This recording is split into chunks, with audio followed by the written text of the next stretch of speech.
और क्या हाल है? बढ़िया या बहुत बढ़िया?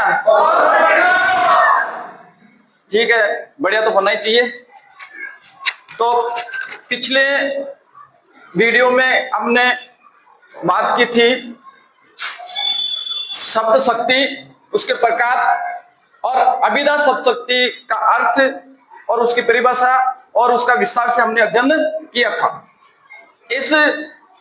अब हम अभिधा शब्द शक्ति के बाद में शब्द शक्ति का दूसरा प्रकार लक्षणा शब्द शक्ति, उसके बारे में अध्ययन करेंगे। तो लक्षणा शब्द शक्ति हम बात करेंगे। लक्षणा शब्द शक्ति, अगर हम कहें कि लक्षणा शब्द शक्ति में जो अभिधा शब्द शक्ति के वाच्यार्थ या मुख्यार्थ जो होता है उसमें बाधा उत्पन्न होती है और उसके कोई उससे संबंधित मुख्य अर्थ से संबंध रखने वाला कोई अर्थ है, लक्षण के आधार पर कोई अर्थ प्रकट होता है, तो वहां पे लक्षणा शब्द शक्ति होती है। जैसे हम अपन बात करें कि लक्षणा शब्द शक्ति में जो शब्द होता है वो शब्द लक्षक होता है। अगर हम इसके अर्थ की बात करें तो इसमें अर्थ होता है, वो होता है लक्ष्यार्थ, अर्थात लक्षण के आधार पर अगर कोई अर्थ प्रकट हो रहा है तो यहां लक्षणा शब्द शक्ति की हम बात कर सकते हैं। जैसे अगर हम कहें कि भाई अभिधा शब्द शक्ति है, जैसे अगर अपन बात करें कि जैसे अभिधा शब्द शक्ति से, अभिधा शब्द शक्ति से हटकर कोई विलक्षण अर्थ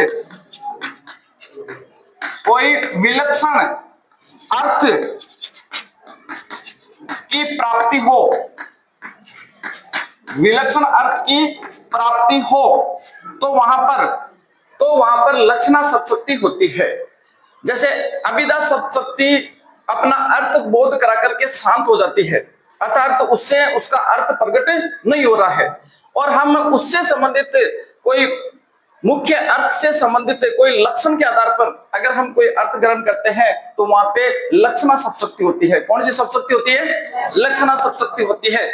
अगर हम यूं कहें कि जैसे वाच्यार्थ, जो अभिधा शब्द शक्ति में हमने वाच्यार्थ की बात की थी, तो वाच्यार्थ में बाधा हो, वाच्यार्थ में क्या हो? बाधा, अर्थात वाच्यार्थ प्रकट नहीं हो रहा है।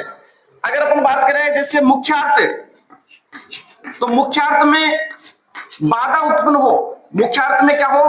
बाधा उत्पन्न हो, अर्थात मुख्यार्थ भी उत्पन्न नहीं हो रहा हो, मुख्यार्थ भी प्रकट नहीं हो रहा हो, तो हम उसके लक्षण के आधार पर कोई अन्य अर्थ ग्रहण करने का प्रयास करते हैं। तो ऐसी स्थिति में वहां पे कौन सी शब्द शक्ति होती है? लक्षणा शब्द शक्ति होती है। कहने का मतलब यही है कि अभिधा शब्द शक्ति से हट करके या कोई अलग कोई लक्षण के आधार पर अगर अर्थ की प्राप्ति होती है तो वहां पे लक्षणा शब्द शक्ति होती है।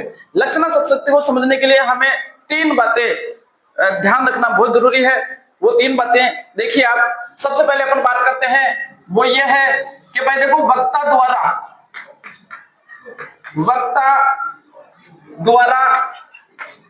कहे गए शब्द के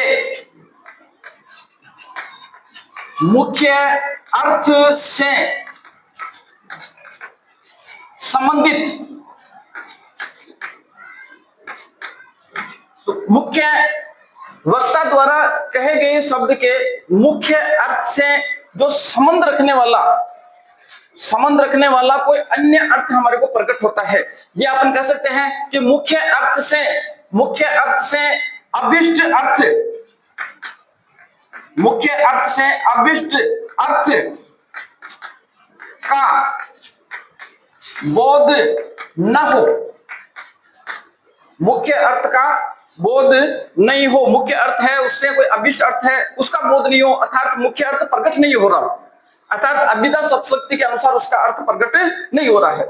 अब इसका मतलब ये हुआ, अर्थात अपन कह सकते हैं कि भाई जो शब्द है, तो शब्द के मुख्यार्थ है, उस मुख्यार्थ में क्या उत्पन्न हो रही है?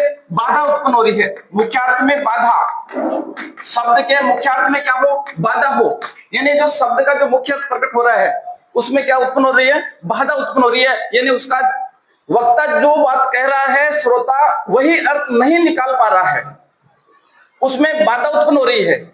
और अपन अगर कहें कि भाई अगर किसी रूढ़ि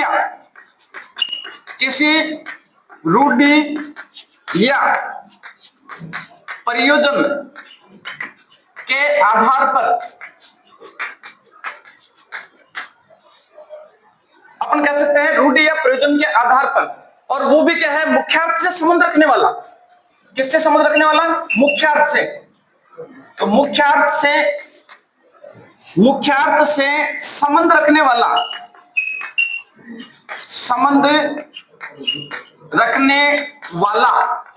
या मुख्यार्थ से संबंध रखने वाले कोई अन्य अर्थ है, मुख्यार्थ से संबंध रखने वाले अन्य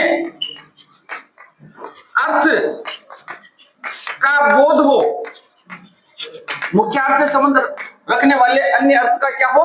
बोध हो, तो ऐसी स्थिति में कौन सी शब्दशक्ति होती है? लक्षणा शब्दशक्ति होती है। तो आप इस बात को समझ गए होंगे कि वक्ता कोई भी बात कह रहा है और श्रोता सुन रहा है, और उसके कहे गए शब्द के, वक्ता द्वारा जो कहे गए शब्द है उसका जो मुख्य अर्थ है, यानी जो मुख्यार्थ है, उसमें उसका अर्थ है, यानी जो वही अर्थ जो वक्ता कहना चाह रहा है वही अर्थ है, वो प्रकट नहीं हो पा रहा है, अर्थात उसके अर्थ में बाधा उत्पन्न हो रही है, अर्थात उसका ज्ञान प्राप्त नहीं हो पा रहा है, उसकी जानकारी प्राप्त नहीं हो पा रही।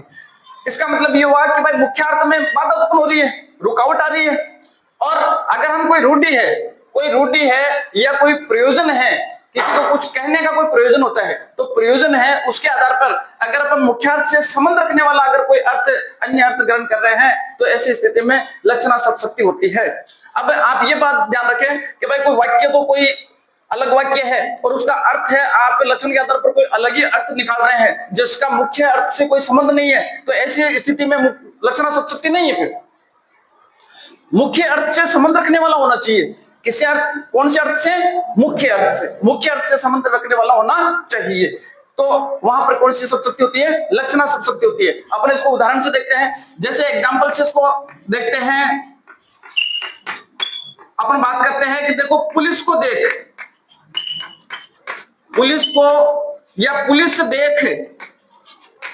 चोर और चौकन्ना हो गया।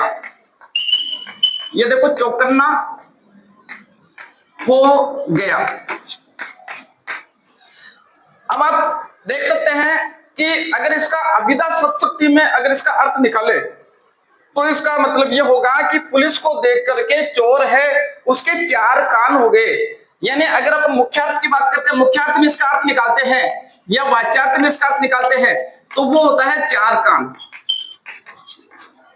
लेकिन ऐसा कभी होता नहीं है कि पुलिस को देखा और चोर के 4 कान हो गए, ऐसा होता नहीं है। इसका मतलब क्या हुआ कि भाई मुख्य अर्थ में बाधा उत्पन्न हुई है, मुख्य अर्थ में क्या हुई है? बाधा उत्पन्न हुई है। अब हमने इसी वाक्य से संबंध रखने वाला इस चौकन्ना शब्द का अन्य अर्थ लगाएंगे। वो लक्षण के आधार पर इसका अर्थ क्या लगाएंगे? लक्षण के आधार पर इसका अर्थ लगाएंगे कि भाई ये सजग हो जाना। अब अपने इसको अच्छी तरह से अपन देख सकते हैं कि भाई जैसे पुलिस को देख करके चोर है, पुलिस को देखकर चोर है वो सजग हो जाता है, अर्थात और ज्यादा सावधान हो जाता है। तो अतः इसमें यहाँ पे कौन सी शब्दशक्ति है? लक्षणा शब्दशक्ति है। कौन सी शब्दशक्ति है? लक्षणा शब्दशक्ति है। इसके बाद में अपना दूसरा उदाहरण देखते हैं। यहाँ पर वो देखिए, आप दूसरा उदाहरण देखिए कि जैसे महेश का पुत्र तो ऊंट हो गया। महेश का पुत्र तो ऊंट हो गया। अब इस वाक्य से भी अपन इसका मुख्य अर्थ जानने की कोशिश करेंगे पहले। तो मुख्य अर्थ में बाधा कैसे उत्पन्न होती है वो अपन पता करेंगे। जैसे मुख्य अर्थ में बाधा उत्पन्न हुई तो हमने ये कहा देखा कि भाई ऊंट शब्द है, ये महेश शब्द है किसी पुरुष का नाम है, ऊंट शब्द है किसी पशु विशेष का नाम है। तो कोई पुरुष है, उसके नाम के साथ में पशु विशेष का कोई संबंध कैसे हो सकता है, मतलब वो कैसे उत्पन्न हो सकता है? तो अपने मुख्य अर्थ के अंतर्गत बाधा उत्पन्न हुई है। लेकिन फिर हमने इसका जो लक्षण के आधार पर हमने इसका यानी लक्षणा शब्द के आधार पर इस मूल शब्द का हमने अर्थ लगाया कि भाई बहुत लंबा होना, बहुत लंबा होना, कि महेश का जो पुत्र है वो बहुत लंबा हो गया है। महेश का पुत्र क्या हो गया? बहुत लंबा हो गया। तो आप देख रहे हैं, उदाहरण के माध्यम से आप देख रहे हैं कि मुख्य अर्थ है उसमें बाधा उत्पन्न हो रही है, और उसी मुख्यार्थ से संबंधित हम कोई अन्य अर्थ लक्षण के आधार पर ग्रहण कर रहे हैं। तो ऐसी स्थिति में लक्षणा शब्दशक्ति होती है। कौन सी शब्दशक्ति होती है? लक्षणा। तो लक्षणा शब्दशक्ति का शब्द कौन सा होता है? लक्षणा शब्दशक्ति का शब्द कौन सा होता है? अर्थ कौन सा होता है? लक्ष्यार्थ। और जो हमने अभिधा शब्दशक्ति के जो अपने देखे थे कि भाई मुख्यार्थ है, वाच्यार्थ है, ये शब्द देखे थे। अब इन शब्दों के साथ में ये शब्द आएंगे, मैं बाधा या रुकावट, ऐसे शब्द आते हैं। तो ऐसी स्थिति में भी लक्षणा शब्दशक्ति होती है। यानी मुख्यार्थ उत्पन्न हो तो अभिधा शब्दशक्ति, मुख्यार्थ में बाधा हो तो लक्षणा शब्दशक्ति। कौन सी शब्दशक्ति बताइए? तब कौन सी शब्दशक्ति? कौन सी शब्दशक्ति? सबसे पहले आप लिखेंगे लक्षणा शब्दशक्ति। सबसे पहले क्या लिखेंगे? लक्षणा शब्दशक्ति। लक्षणा शब्दशक्ति में आप सबसे पहले लिखेंगे कि अभिधा शब्द शक्ति से हटकर, अभिधा शब्द शक्ति से हटकर कोई विलक्षण अर्थ की प्राप्ति हो। अभिधा शब्द शक्ति से हटकर कोई विलक्षण अर्थ की प्राप्ति हो तो वहां लक्षणा शब्द शक्ति होती है। इसके बाद में लिखना आपको लक्षणा शब्दशक्ति, एक लाइन छोड़ करके, ये दूसरी परिभाषा ये जो मैं लिखा रहा हूं आपको, ठीक है ना? तो लिखिए आप नेक्स्ट परिभाषा लिखिए। वो लिखिए कि वक्ता द्वारा कहे गए शब्द के मुख्य अर्थ से, वक्ता द्वारा कहे गए शब्द के मुख्य अर्थ से अभिष्ट अर्थ का बोध न हो। अभिष्ट अर्थ का बोध न हो, अर्थात शब्द के मुख्यार्थ में बाधा हो, अर्थात शब्द के मुख्यार्थ में बाधा हो, तथा कोई या किसी रूढ़ि या प्रयोजन के आधार पर, किसी रूढ़ि या प्रयोजन के आधार पर मुख्यार्थ से संबंध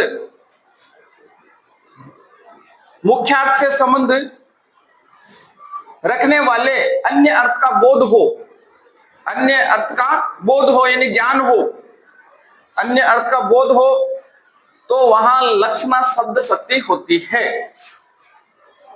तो वहां लक्षणा शब्द शक्ति होती है। लिख लिया? अब उदाहरण इसके जस्ट नीचे लिखना। उदाहरण नंबर 1, पुलिस देख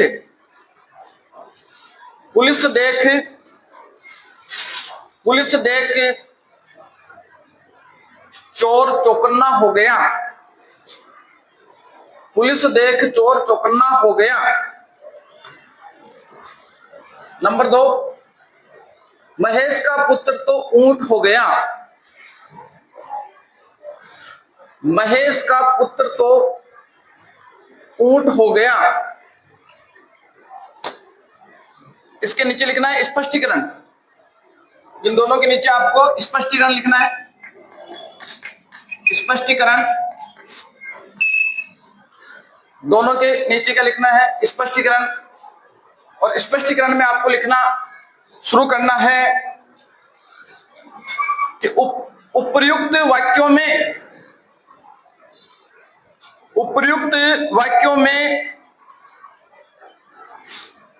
वाक्यों में चौकन्ना व ऊंट चौकन्ना व ऊंट। उपर्युक्त वाक्यों में चौकन्ना व ऊंट शब्दों को सुनकर व पढ़कर, शब्दों को सुनकर व पढ़कर, शब्दों को सुनकर व पढ़कर अर्थ ग्रहण में बाधा उत्पन्न होती है। अर्थ ग्रहण में बाधा उत्पन्न होती है, कोमा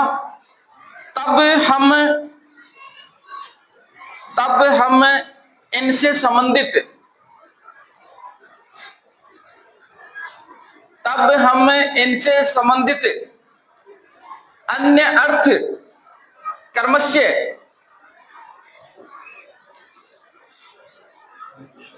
अन्य अर्थ कर्मस्य सजग होना, सजग होना व बहुत लंबा, बहुत लंबा, बहुत लंबा या अधिक लंबा, बहुत लंबा या अधिक लंबा होना ग्रहण करते हैं, होना ग्रहण करते हैं, अधिक लंबा होना ग्रहण करते हैं। अब अपन बात करेंगे, अब इससे आगे अपन बात करेंगे शब्द शक्ति है। शब्द शक्ति में लक्षणा शब्द शक्ति है, लक्षणा शब्द शक्ति। तो अब तक हमने देखा लक्षणा शब्द शक्ति का अर्थ एवं परिभाषा और उससे संबंधित दो उदाहरण। लक्षणा शब्द शक्ति के दो भेद होते हैं। लक्षणा शब्द शक्ति के कितने भेद होते हैं? दो भेद। एक तो होता है रूढ़ लक्षणा और एक होता है प्रयोजनवती लक्षणा। दूसरा कौन सा होता है? प्रयोजनवती लक्षणा। तो इसी का अध्ययन करेंगे हम। तो लक्षणा शब्द शक्ति के भेद या प्रकार। तो मुख्यतः कितने भेद होते हैं? देखो, देखिए आप देख सकते हैं कि मुख्यतः दो भेद होते हैं। कितने भेद होते हैं? दो भेद या प्रकार होते हैं। और इसमें सबसे पहले अपन बात करते हैं, वो है देखो रूढ़ लक्षणा, रूढ़ और लक्षणा। इसके बाद में अगर अपन दूसरे नंबर की बात करें तो वो है प्रयोजनवती लक्षणा। प्रयोजनवती लक्षणा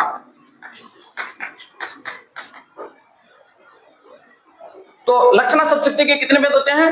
दो भेद। लक्षणा शब्द शक्ति के कितने भेद होते हैं? सबसे पहला कौन सा है? दूसरा कौन सा है? दूसरा कौन सा है? तो